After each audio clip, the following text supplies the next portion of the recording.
Hi, everyone. Welcome to our market update. It is not Thursday. You're not seeing anything wrong. It is Tuesday, but we were MIA for Thursday. I was out and about.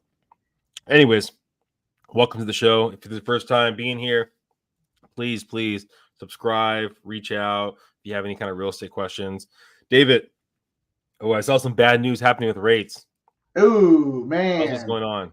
It's a bad news Bears day on a Taco Tuesday, and let's just talk about it. Wow, that is definitely dad joke. He has that a was definitely rough, but it's amazing because it's funny. If you were looking around right now and you were watching videos, you would think that rates were lower and everything is great since the Fed cut rates, but in reality, the past 2 weeks have been utterly brutal for interest rates pretty much all over the place. And it's been, if you take a look, I'm going to pull something up right here. I like to refer to this site just because it's pretty credible for the most part, that Mortgage News Daily. Yeah, I'm gonna bring it up. I have it from last time. So bring that up because I'm literally, like, I look at this. This is probably 85% of the lenders in the U.S. are probably the same as this or worse. So the smaller percentage of lenders that are operating, like, not with a bunch of overhead, not retail, not banks, things like that, their rates are going to be much lower than this. But if you just take a look at this and you remember 2 weeks ago, look at the top number, says 30 years fixed rate 6.85. I mean, I have a whole, I think I did 8 or 9 refinances where everybody locked in at 5.875. Yeah, right. And now look where you are again. Boop, boop, boop. It's steadily going up, and it makes you wonder. It's like, well, why is this going on? Well, I think it's the more instability that you have right now globally that's causing markets to basically pull back and look at it and go, it's very unstable. We don't know what's going to happen, and therefore we're going to err on the side of safety. And I'm wondering now, are you going to get that November surprise right before the election where the Fed will come out and basically say, oh, we're going to lower rates again by 0.25%, which honestly at this point doesn't seem like it's going to really do that much, which normally, Vinnie, when me and you were talking, that was not the stance that I had prior. If you remember, I said they're going to lower the rates right before the election, and it's going to have a good standpoint. But you have a lot of instability right now, like globally, which is playing out into our markets, which is not good. Yeah, that would be for sure interesting. What happens? But I mean, someone sent me it actually earlier today. It was kind of interesting talking about basically values after an election, which the values always go up. But if you look at our market as a whole, they usually always go up, except for basically, a couple of years, right, where the market's dropped, right? So it was swayed in that sense, everything. But I mean, I still think that after the elections, we're going to see basically people adjusting to, oh, my person lost, okay, my person won, and then we're going to go back to business. For every winner there's a loser, and for every loser there's a winner. So it's like, there was an interesting thing. Now that you brought that up, I'm going to tell you, do you know what happens if Kamala wins? Do you know what happens if Trump wins? It's the same. It doesn't matter. It's irrelevant unfortunately with the real estate market, not to be a political show because we don't want to do that. Yeah.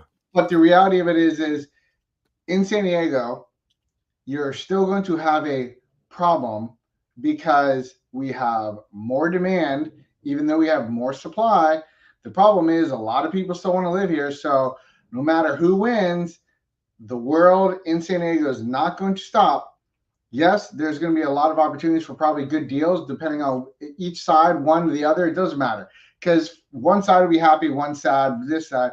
People are going to make irrational decisions. There will be good deals out there to be had, but it's going to be a very interesting time between now and January because it is very unstable. Well, understand what I mean for people watching right there, quote unquote good deals. I mean, it's all in the eyes of like the buyer, right? So knowing what the value is, right? You're probably going to see. I mean, be honest. I mean, lower price today than you saw basically 2 months ago, right? And if you're talking about the attached market, that's even more so, right? So if you're seeing the clicker right now below, we're in end of October right now. Properties have actually trickled up a little bit by, I think it's like 10 homes from last week or the week before. But pending properties have actually gone up too, right? We usually start seeing as we get closer to the holidays, right? Less properties in the market slow down a little bit. That'd be kind of an interesting to keep an eye on, is when everything starts picking back up. But I mean, you're still seeing basically, I mean, pendings going up a little bit, which is kind of interesting. It's actually more pendings than active properties compared to where it was last week. So, and then the detached market, I mean, the active detached market under 700 has gone down, and pending. I mean, it's just, I mean, the long and short of it, there's opportunities out there. There's deals, as David says. You know, there's an interesting. We're not going to mention the agent by name, but we're going to say the agent. We're going to say Willy Wonka, and you may know him, Vinnie. His name starts with an A. Okay. But we're not going to mention him. And that particular individual found a property that was a really good deal for their client that was supposed to be FHA approved, and it was not FHA approved. It had expired in 2018. Yeah. Well, literally, this is something that you don't see as often, but literally we just got that whole complex approved in literally 6 days. So now the whole complex is now FHA approved, and that's a good deal to the buyer and to all the people that own in there, because now you have that FHA approved status that adds instant value to people that want to buy with 3.5% down and get into the market. So if you're on HOA board and your property is only conventional, right? Also, too, if it's conventional with more money down, right? Because the issue you're going to have is basically the HOAs are not up to date. They don't have enough money for reserves. Renters compared to owners, you want more owners and renters in the property, right? Now, if you are conventional and you have more investors in the property, the rates are going to be bad. You're going to have less buyers of it.